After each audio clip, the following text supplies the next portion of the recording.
2026นี้เมืองสุขุมมาแขวงเก็บประซักได้จัดพิธีประกาศสร้างตั้งตาแสงเหียงสัมพันธ์อย่างเป็นทางการซึ่งเป็นตาแสงที่3ของเมืองเพื่อแน่ใส่ปรับปรุงกงจักการจัดตั้งและยกระดับประสิทธิภาพการคุ้มครองบริหารรัฐอยู่หากฐานให้มีความเข้มแข็งให้เกียรติเขาร่วมเป็นประธานโดยทานสมบูรณ์เฮืองวงศาคณะประจำผักแขวงรองประธานคณะกรรมการปกครองแขวงผู้สีน้ำเวียกงานหอบด่านเมืองสุขุมมาทานคำไต่แก้วประเสริฐกรรมการผักแขวงเลขาคณะบริหารงานผักเมืองสุขุมมาคณะผักเมืององค์การปกครองบ้านและพ่อแม่ประชาชนเข้าร่วมในพิธีทานพรพิรุณนรศิลป์รองเลขาผักเมืองประธานคณะกรรมการปกครองเมืองได้รายงานให้รู้ว่าการสร้างตั้งตาแสงในครั้งนี้แม่นปฏิบัติตามรัฐธรรมนูญและกฎหมายว่าด้วยการปกครองท้องถิ่นฉบับปรับปรุงปี2025ที่กำหนดให้มีการปกครอง3ขั้นแขวงเมืองและตาแสงสำหรับตาแสงเหียงสัมพันธ์มีสำนักงานตั้งอยู่บ้านเหียงมีเนื้อที่ทั้งหมด 44,571 เฮกตาร์ประกอบมี9บ้านที่ขึ้นกับคือบ้านเฮียงบ้านโน่นแดงเหนือบ้านห้วยเพิงบ้านปากสร้างบ้านโน่นย่างบ้านน้องบัวโงะ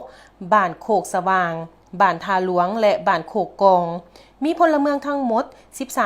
13,488 คนยิ่ง 6,478 คนได้ประกาศสั่งตั้งคณะพักหากฐานตาแสงมี17หน่วยพักขึ้นกับประกอบมีคณะพัก9สหายคณะประจำ3สหาย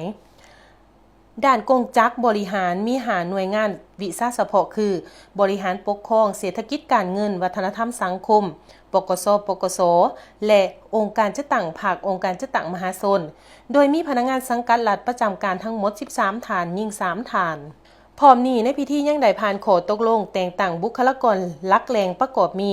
ฐานพันโทหนูแดงแสงทองศรีกรรมการพรรคเมืองเป็นประธานคณะกรรมการปกครองตาแสงเหียงสัมพันธ์ฐานสุบันแก้วบัณฑิตและฐานพันตรีบุญแหลงเกตแก้วเป็นห้องประธานในตอนถ่ายทานสมบูรณ์เฮืองวงศาคณะประจำผักแขวงรองประธานคณะกรรมการปกครองแขวงก็ได้ให้เกียรติโอล่มโดยเน้นหนักให้คณะบริหารงานตาแสงสุดใหม่จงยกสูงความรับผิดชอบในการรับใส่ประชาชนเพิ่มทวีความสามัคคีภายในและพันขยายแนวทางนโยบายของภาครัฐให้เข้าถึงหากฐานอย่างทั่วถึงจากนั้นคณะประธานก็ได้ร่วมกันเปิดป้ายของการอย่างเป็นทางการและลั่นของ9 บาทเพื่อเป็นสิริมงคลในการเริ่มต้นปฏิบัติเวียกงานของตาแสงเหียงสัมพันธ์อย่างเป็นทางการ